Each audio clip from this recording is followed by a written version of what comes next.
guys, so panibagong vlog ulit, no, after nating bumalik sa pagbablog. Yun. Pero nakadepende yan kung may content tayo o wala. Pero yun, yan, kakalinis lang natin kay Nice. At ayun, medyo okay naman na, nagmukhang motor.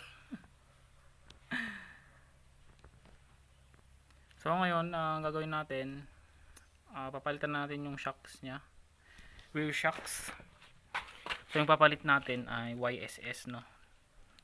Pero joke lang guys, wala tayong budget para doon. So yung binili ko, same as dito din lang na stock look. Kasi maganda naman tong shock na XRM eh. Yun nga lang, tingnan nyo guys yung ginawa ko. Rinipaint ko lang to ng, ewan ko kung ano yung ginamit ko. Samurai ata yun. Kaso katagalan na ganyan. Pangit na tignan. So bumili tayo. Hindi man yun tawag dito, gaya ng RCB or YSS ganon. Pero goods na din kasi sa brand name niya na basta may napatunayan na din sa sa mga parts ng motor. So kunin ko lang guys, at nabili natin yun sa Shopee.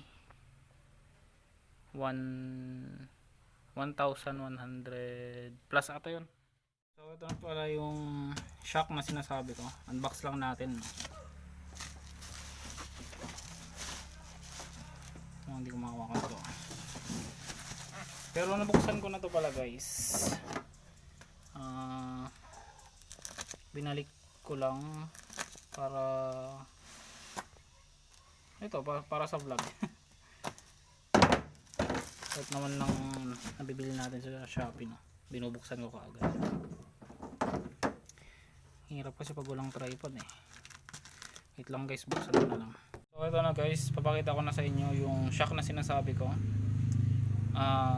Best alternative siya sa mga YSS or RCB. RCB.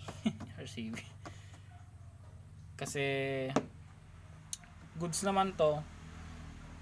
Wala naman tayo masasabi sa performance kasi ang dami naman na gumagamit nito, no. Tapos tawag dito, look alike niya yung stock ng XRM 110 or 125. So wag na nating patagalin guys. Eto na, yan, Takasago hydraulic motorcycle damper AC. Yan, heavy duty, di ba? Kamukha niyang stock pero hindi ganyan yun eh, pang XRM 110. Tapos yung kulay pala na pinili natin is red.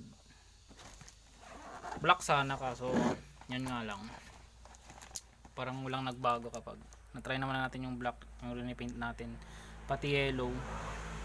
Tapos ang kagandahan dito guys, may na-adjust yung niya, lambot ng coil nya, lambot tsaka tigas pa. Pinagpipilian ko nung una yung Owens, tapos eto sa Owens kasi may matte black, pati yung tawag dito, basta yung nasa loob nya black din, all black siya, matte black. Kaso nga lang parang dali niyang, ewan ko matuklap.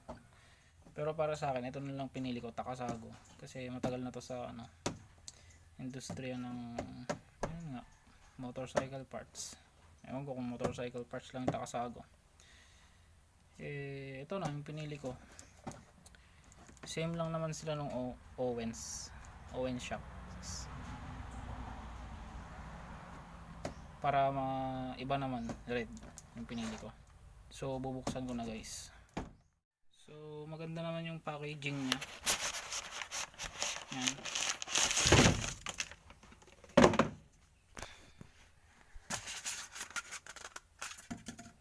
Tapos yung ano pa dito, ano ba to?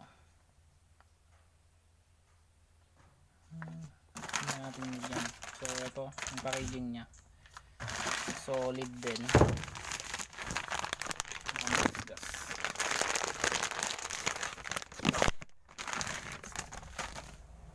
Yan. May parang ano pa siya dito, tape na Takasago logo. Ano ba to? Red. So eto siya guys. So yung napili ko kasi nakastikan ako dito sa may black, dito sa may adjuster nya. Yung iba kasi ano yun stainless din. Yung sinasabi kong Owens, black dito, black din ito nya. Basta pati to black. Pero black naman yung motor natin kaya try ko tong red. Goods naman, may minor scratches lang. Sa mga gustong mag-avail or nagustuhan mo, lalagyan na lang ako ng link sa description box. Oops, baka magasgas. Quality talaga tong Takasago. Mag-comment naman kayo sa description box guys kung ano yung experience nyo dito sa Takasago rear shock. Yan, may sticker pa siya. Tsaka may nakalagay dito Takasago, nabubura na. Para hindi matagal yung ano natin guys video, baka hindi ko na ipapakita yung pagkabit. Yung size pala nito 315mm. Pag nabaklas ko yung stock na shock ni Nice, pagkukumparahin natin siya, no? Kung gaano ba, kung same lang ba sila. Hindi ko kasi alam yung size nun So yun, baklasin ko lang yung shock ni Nice. May kabit na natin to, para may kabit na. Guys, nabaklas ko na yung shock ni Nice na isa. Ito comparison.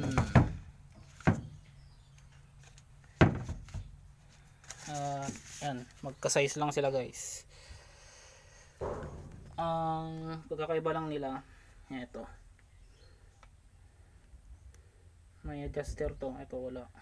Dito lang, pwede naman siguro pero ang pangit tignan pag yung dito kasi wala siyang ano, walang nakalagay na ano nya. So yan, ikabit na natin to para mas pogi na naman yung shock ni Nice.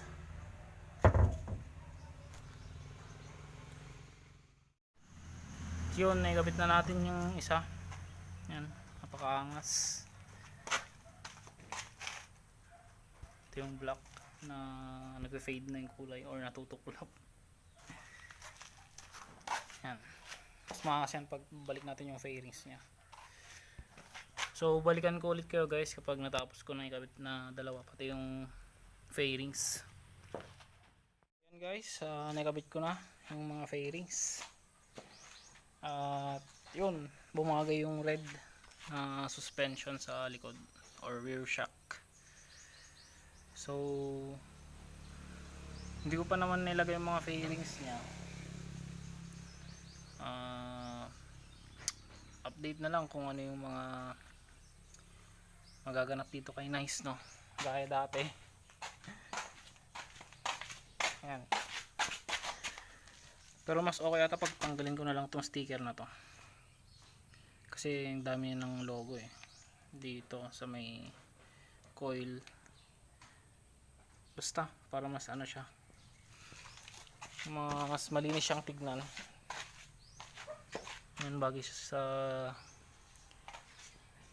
decals natin na Nice 125.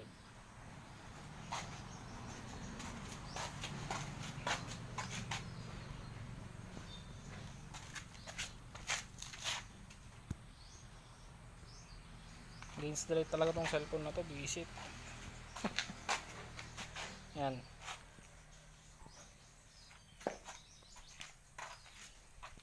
So sa mga gustong mag-avail ulit, sa Shopee lang, hanapin ko lang yung link kasi hindi ko na na-copy guys Hanapin ko muna para may share ko sa inyo kung saang shop sa Shopee ko siya nabili. Ayan. Ito yung ano natin, manual clutch. So far so good. At yung kinabit natin nung nakaraan, no, itong pang 155 na Keihin Class A, hindi ko pa siya na tono, kaya update na lang sa mga susunod na vlog guys. Yan.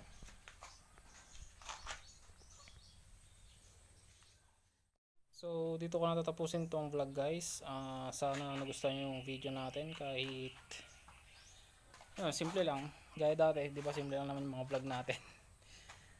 At yung pagkabit natin dito, hindi ko na siya na vlog or hindi ko na siya na videohan yung pagkabit kasi wala nga tayong tripod eh. Nahanap ko pa kung nasan. At ano pa ba, basta abang na lang kayo guys.